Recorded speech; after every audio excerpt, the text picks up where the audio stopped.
بڑی پر نور محفل ہے، اور اتنی خوبصورت اور پر نور محفلوں سے بندے کے دل، بندے کے دماغ اور بندے کے سینے چوڑے ہو جانے چاہیے، صرف اس لیے کہ آپ کے اندر، کیونکہ محمد عربی محبت کا ایک پیغام ہے پوری کائنات میں، سات آسمانوں کے لیے، سات زمینوں کے لیے، ساری کل کائنات کے لیے۔ تو اس لیے میں کہتا ہوں کہ اتنی خوبصورت محفل میں اتنی محبت پیدا ہونی چاہیے کہ جب ہم میدان عمل میں نکلے تو آیت میں آپ کے سامنے 103 اور 104 رکھوں گا کہ جب اتنی محبت پیدا ہو جائے تو پھر کرنا کیا ہے، ٹھیک ہے؟ اللہ تعالیٰ قرآن مجید میں فرماتے ہیں، میں ترجمہ کروں گا، یہ بہت مشہور آیت مبارکہ ہے، میرے منہ سے کبھی بھی ایسی بات نہیں نکلے گی جس سے کسی کی دل آزاری ہو جائے۔ ہم دلوں کو توڑنے کے لیے نہیں آئے، ہم جذبوں کو ماند کرنے کے لیے نہیں آئے، ہم روحوں کو جوڑنے کے لیے آئے ہیں، قدموں کو جوڑنے کے لیے آئے ہیں، محبت پیدا کرنے کے لیے۔ اس لیے کوئی ایسا لفظ ہی نہیں نکلے گا کہ جس سے تفریق پیدا ہو، جس سے نفرت پیدا ہو، اور جس سے حضرت محمد عربی صلی اللہ علیہ وآلہ وسلم جو کہ ہمیں کلیئر کٹ دیکھ رہے ہیں، تو ان کو یہ محسوس ہو کہ میری جگہ کو جو اس وقت پیغام خدا دیا جا رہا ہے وہ دلوں کو جوڑ رہا ہے کہ توڑ رہا ہے، اس لیے کبھی توڑنے کی گفتگو نہیں ہوگی۔ تو بڑی مشہور آیت مبارکہ پتہ سے وہ بحول اللہ جمیعا لا تفرقوا، ترجمہ کروں گا، پوری نہیں پڑھوں گا، اللہ تعالیٰ کی رسی کو سب مل کر مضبوطی سے تھام لو، جوڑ لو اور پھوٹ نہ ڈالو۔ اللہ تعالیٰ اور اللہ تعالیٰ کی اس نعمت کو یاد کرو، جب تم ایک دوسرے کے دشمن تھے تو اس نے تمہارے دلوں میں الفت ڈال دی، بس تم اس کی مہربانی سے بھائی بھائی ہو گئی، جیسے میں وہ کہتا ہوں انما المؤمنون اخوۃ، اور تم آگ کے گڑھے کے کنارے پہنچ چکے تھے۔ یہ بڑی دردناک قسم کی بات ہے، گڑھے کے کنارے پہنچ چکے تھے تو اس نے تمہیں بچا لیا۔ اللہ تعالیٰ اسی طرح تمہارے لیے اپنی نشانیاں بیان کرتا ہے تاکہ تم ہدایت پا جاؤ۔ اللہ صرف دلوں کو جوڑنا چاہتا ہے، اللہ روحوں کو جوڑنا چاہتا ہے، اور کبھی ممکن جب یہ دل جوڑ گئے، جب نفرتیں ختم ہو گئی، جب قدورتیں ختم ہو گئی،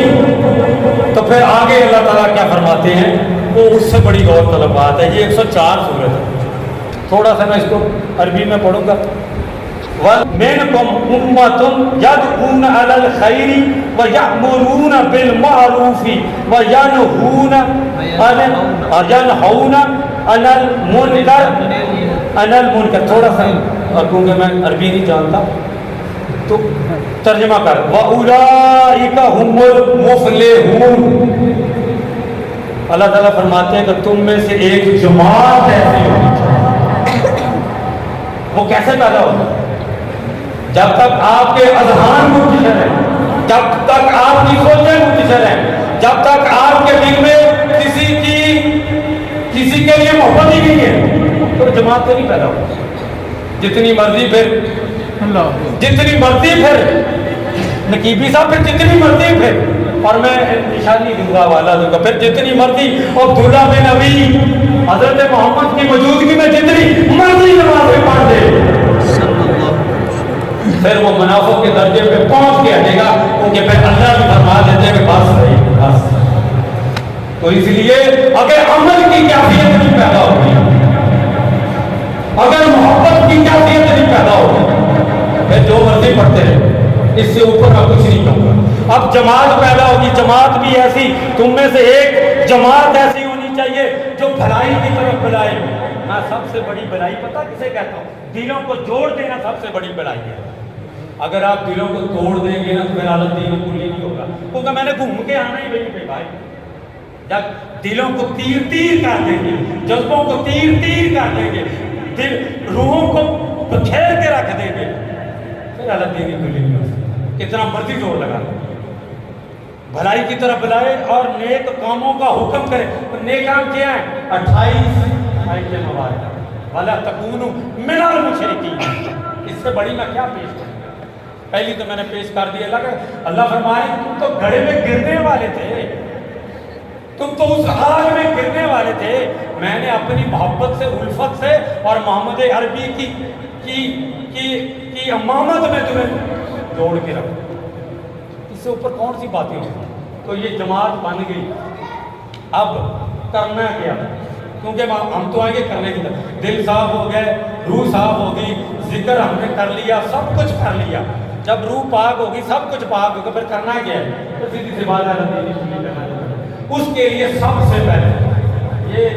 حدیث مبارکہ کا میں سارا لوں گا، بہت لمبی ہے، ایک ہی حدیث ہے، اس کے آگے میں اور نہیں پڑھوں گا کیونکہ ٹائم،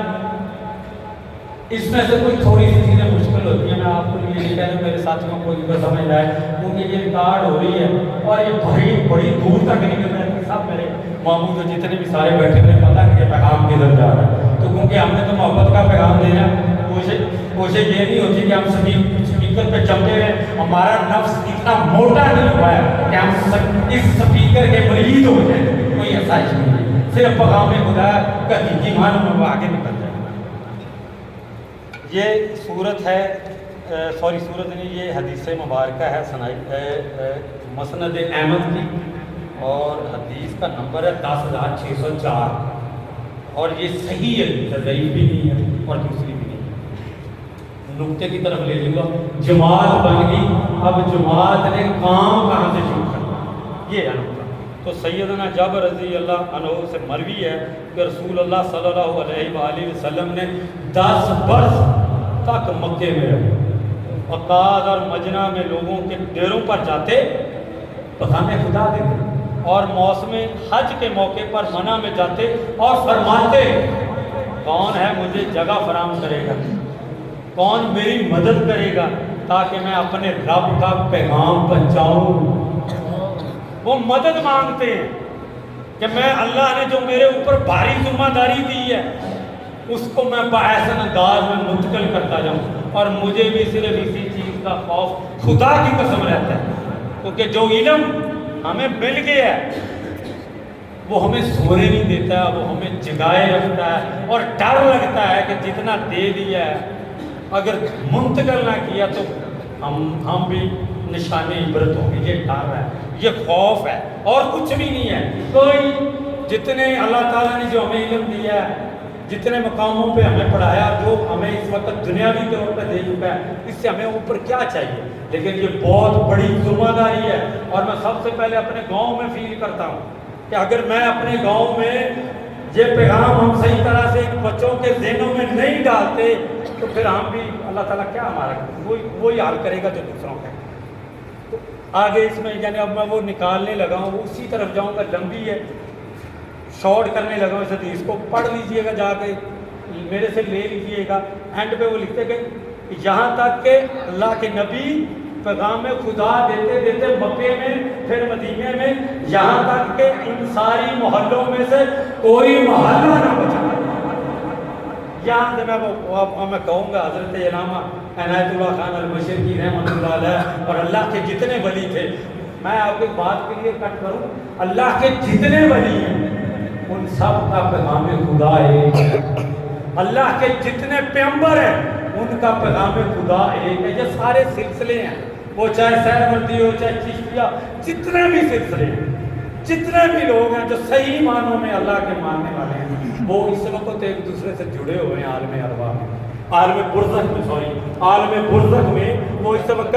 سب جڑے ہوئے ہیں، ٹھیک ہے؟ تو سارے سلسلے ایک ہیں۔ تو علامہ صاحب یہاں پہ نقطہ اٹھاتے ہیں کہ یہاں تک کہ ان ساری محلوں میں سے کوئی محلہ نہ رہا، مگر اس میں مسلمانوں کی، یعنی سب محلوں میں، پہلے ایک محلے میں پیغام دیا، پھر دوسرے میں، جب سارے محلوں میں دے دیا تو پھر اللہ فرماتے ہیں کہ مگر اس میں مسلمانوں کی ایک جماعت نے وجود پکڑ لیا، کہ جب پورے گاؤں میں چلا گیا، محلے سے شروع کیا تو پھر ایک جماعت بن گئی۔ تو میں آپ کو یعنی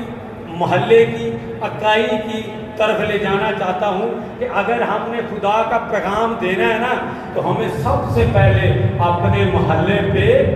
غور کرنا ہوگا۔ اسی محلے میں پھر وہ ہمسایہ آتا ہے، آخر میں وہ اینڈ میں بتا دوں گا کہ ہمسائے کے ہمارے اوپر کتنے حقوق ہوتے ہیں، وہ اینڈ پہ۔ اب میں نے جہاں پہ بیس بنائی ہے محلہ، آپ مجھے بتائیں اگر آپ کی محلے آپ کا محلے میں کوئی شرابی نہیں ہے، کوئی زنائی نہیں ہے، کوئی بددیانت نہیں ہے، اور اگر کسی کو کوئی پرابلم ہے تو آپ اس کی مدد بھی کر رہے ہیں، تو مجھے بتائیں وہ محلے کا منظر کیسا ہوگا، اس محلے کی روحانیت کیسی ہوگی؟ اسی وجہ سے حضرت علامہ عنایت اللہ خان المشرقی رحمۃ اللہ علیہ نے کہا کہ محلے سے سٹارٹ کریں، محلے سے شروع کریں۔ اور محلے سے جب شروع کیا تو میں آپ کو ایک اور نظام جہاں بیچ میں ماما جی دینا چاہ رہا ہوں کہ محلے میں کیونکہ ہم نے تو اللہ دینی کلی کرنا ہے، تو اللہ دینی کلی کے لیے سب سے پہلے کیا ہے کہ آپ کا جو فائنینشیل سسٹم، محلے میں فائنینشیل سسٹم آپ کو دینے جا رہا ہوں، کیا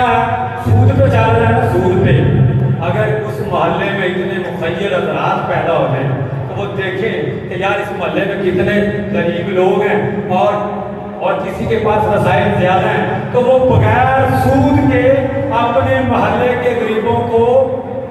لون دے، بغیر سود کے۔ اور علامہ مشرقی رحمۃ اللہ علیہ نے 1931 میں پورے برصغیر میں یہ پیغام، یہ نظام رائج کیا، ایسے انگریز نہیں بھاگیا، ایسے انگریز نہیں بھاگیا۔ اب کیا ہو رہا ہے، مکے میں بھی پہلے کیا منظر تھا کہ جو بھی سود پیسے دیتا تھا وہ سود میں دیتا تھا، اور جب ہم برصغیر میں آئے تو ہندو بھی کیا حرکت کرتا تھا، وہ بھی سود پہ دیتا تھا پیسے۔ تو علامہ مشرقی رحمۃ اللہ علیہ نے ایک ایسا بجٹ بنایا جس میں سارے مخیر حضرات تھے، ان غریب لوگوں کو جو ہاتھ نہیں بڑھاتے، یاد رکھیے گا کسی کو زکوٰۃ دینا اس کے جذبوں کو مردہ کر دینا، اس کے لیے آپ جو ہے تھوڑا سا اس کے لیے 2 منٹ ختم ہو، تو سود ختم کر کے آپ ان کو کر دیں، ٹھیک ہے۔ اس کے بعد آپ کا یہ جو ہے اقتصادی نظام قیمت بڑھ جاتی ہے۔ جب آپ کے محلے میں نیک لوگ ہوں گے تو یہ کبھی بھی نہیں ہوگا کہ گندم ہم اس وقت بیچیں گے جب قیمت بڑھے گی۔ تو میں نے پچھلی میں بات کرنی تھی کہ جو لوگ ذخیرہ اندوزی کرتے ہیں، جو لوگ ناپ تول میں کمی کرتے ہیں، جو ملاوٹ کرتے ہیں، اللہ نے قرآن میں کہا ہے کہ وہ مومن نہیں ہے۔ اگر ہم چاہ رہے ہیں کہ محلے میں ایسا مالی نظام ہو جس میں کوئی سود نہ ہو، اور ایسا اقتصادی نظام ہو جس میں کوئی ملاوٹ اور ناپ تول میں کمی نہ ہو، تو پھر مجھے بتائیں کون بھوک سے مرے گا، کہاں سے ریٹ بڑھے گا؟ تو یہ ہم چاہ رہے ہیں کہ محلے میں معاشی نظام ہو اور اس کے بعد ہم چاہتے ہیں پولیٹیکل سسٹم۔ اب یہ جو نظام ہمیں پر مسلط کر دیا گیا، اس میں تو یار 5% امیر لوگ، ہم 95% غریبوں کے پہ حکمران بن کے بیٹھے ہوئے ہیں۔ اور قرآن مجید میں تو اللہ تعالیٰ فرماتے ہیں کہ میں تو اقتدار غریبوں کو دینا چاہتا ہوں۔ سورۃ انبیاء آیت نمبر جا کے پڑھ دیجیے، 102 سے آگے تک ہے، اس میں اللہ نے پورا پیغام دے دیا کہ اگر لیڈرشپ دینی ہے تو غریبوں کو دو۔ غریبوں کے اندر اتنا بڑا دل ہے کہ وہ تنگ ہی نہیں ہوتا ہے، اور امیروں کے دل آپ نے دیکھ لی۔ ہم یہ چاہیں کہ محلے میں ایک ایسا نیک ولی ہو، کیونکہ قرآن میں پھر آگے اللہ تعالیٰ فرماتے ہیں کہ لیڈرشپ کے لیے 2 چیزیں ہونی چاہیے، کیا؟ ایک اس کے پاس علم ہو اور دوسرا اس کے پاس جسم ہو۔ تو کیوں نہ ہم اپنے محلے میں ایسا پولیٹیکل سسٹم رائج کر دیں کہ جو پورے قوم کے لیے، نیک لوگوں کے لیے اور ایسی اصلاح پیدا کرے گا۔